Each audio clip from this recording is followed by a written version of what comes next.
Welcome sa DRS 2.0. Fresh at nagbabagang happenings bang hanap mo? Mga padabarkads man yan o mga trending topics? Pwes, sagutin natin yan.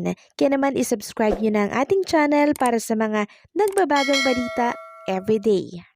So ayan, welcome back again sa ating YouTube channel mga kadabarkads. And for today's video, ang pag-uusapan natin ay tungkol sa mga importanteng kaganapan sa loob at sa labas ng Itbulaga. So kahapon, tatlong magagaling na singer na naman ang naglaban-laban dito po sa The Clones. At una na nga pong sumalang itong si Maria Carey ng Santo Tomas, Batangas. Mahusay, magaling po siya mga kadabarkads. Pero sometimes, pag high notes na mga kadabarkads, talagang dun siya naligwak, sumasablay po siya. Pero napakahusay niya ha. And yung pangalawa naman po mga kadabarkads ay clone po ni Amy Winehouse. Magaling din naman siya kumanta mga kadabarkads, pero yun nga lang hindi po niya kaboses.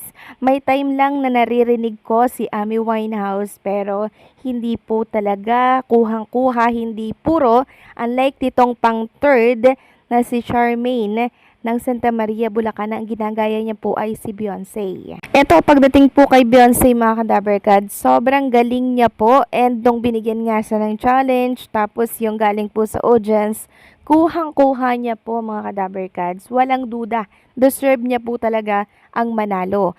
And kahapon nga po, pinagsample pa nga no, ito nga si Maine Mendoza na kung saan ang ginagaya po ay si Beyonce din. So parehas po silang main ng Bulacan.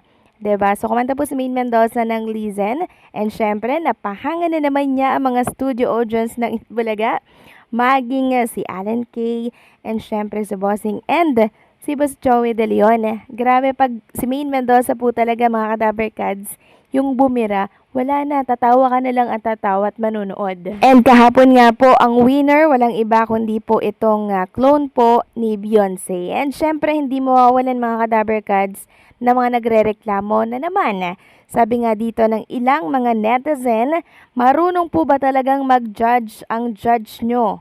Ang galing-galing daw po ni Maria Carey. Then may nag-reply na, korek ka dyan, di kaya sinisira ng nag-judge ang Itbulaga? Kahapon mali din ang judgment. Ang sama-sama ng boses ng nag-clone kay MJ. Bossing, imbestigahan mo yang nagja-judge araw-araw, nagmamalasakit lang. Legit dabarkads ako noong college pa ako.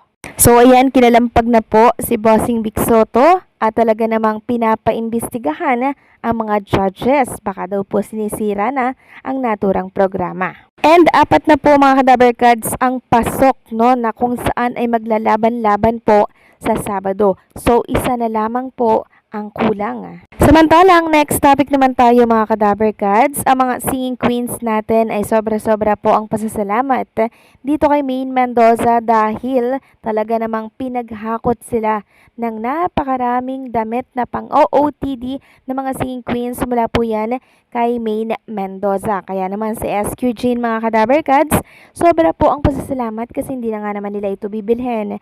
Tapos mga branded pa yung damit na yan. Sabi nga po ni SQ Jean, thank you po Miss Maine, nakahakot kami ng pang OOTD, ang dami, 'di ba?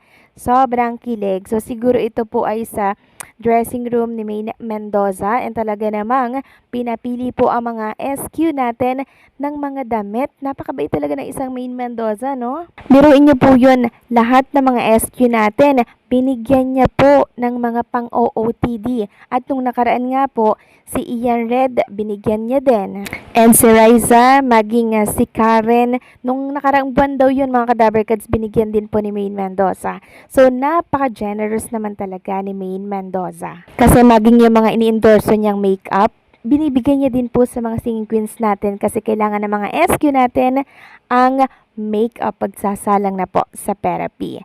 Samantalang happy birthday naman po dito po sa ating grand winner na clone. Walang iba kundi itong si Jean Jordan. Sabi niya nga po dito sa kanyang nakaka-touch na statement, no? One more year, legit na masakit sa likod mo at malapit nang mawala sa kalendaryo.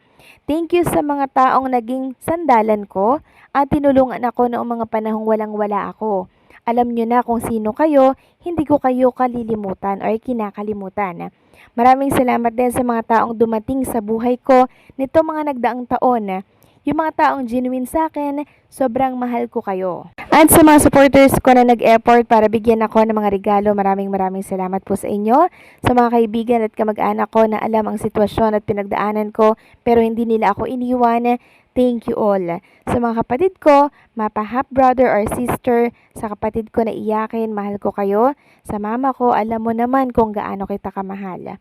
Sa Kat Salon family, BFF Salon and Spa family, thank you for the fresh look before this special day. Special mention sa partner ko na punong abala sa lahat. I love you and thank you. 29 years of roller coaster ride, ups and down, blood and tears, sweat and hardship. Malayo pa pero malayo na. Pero ang paa, mananatili daw pong nakasayad sa lupa. Happy birthday SQ Jean at wish ko mas marami pang blessings ang dumating sa iyo. At eto nga mga Kadaver Cards, ang dami pong nagsisidatingan na regalo dito po kay Jean Jordan na kung saan kahon-kahon po. Napaka-bless namang tunay ni Jean Jordan simula po nang siya ay magwagi dito po sa The Clones. Next topic naman, pag-usapan natin ang tungkol dito sa isang noontime host na kung saan mga Kadaver Cards ay pinag-uusapan pa din until ngayon. Nakita nga natin dito na marami po ang nagpo-push na ereklamo or kasuhan etong si Vice Ganda. Sabi nga dito sa aking nabasa po na komento, kasuhan nyo yan. So gusto niyang pakasuhan si Vice Ganda. Dahil nga doon sa mga biro niya daw na talaga namang hindi daw po nakakatuwa. At ayon nga po dito sa isa sa mga sikat na vlogger, kay Banat Bay, sabi dito, Marcoleta, ipapatawag si Vice Ganda sa Senado? ? Pero ang tanong kung sakaling ipatawag siya sa Senado, pupunta naman kaya itong si Vice? Kasi until now, parang naka-vacation pa din po itong si Vice kasi syempre nagpapalamig po siya sa issue kasi kung pumasok siya agad dyan sa programa, madadamay po ang programa niya, hindi po ba? Kaya naman siya na lamang po yung nag-adjust, siya na lamang po yung hindi mo na pumasok, nagpalamig muna siya.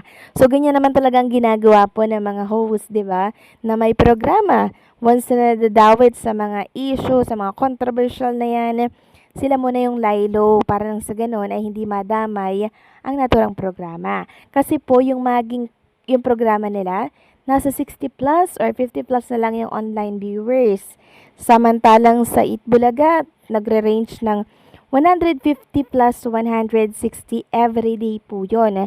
So, meaning, yung ibang viewers po ng Showtime, lumipat po sa Itbulaga, mga Kadaver Cards. So, anong sa inyo dito, mga Kadaver Cards? Please comment down below. So, paano hanggang dito na lamang pong update natin? Thank you so much sa panonood.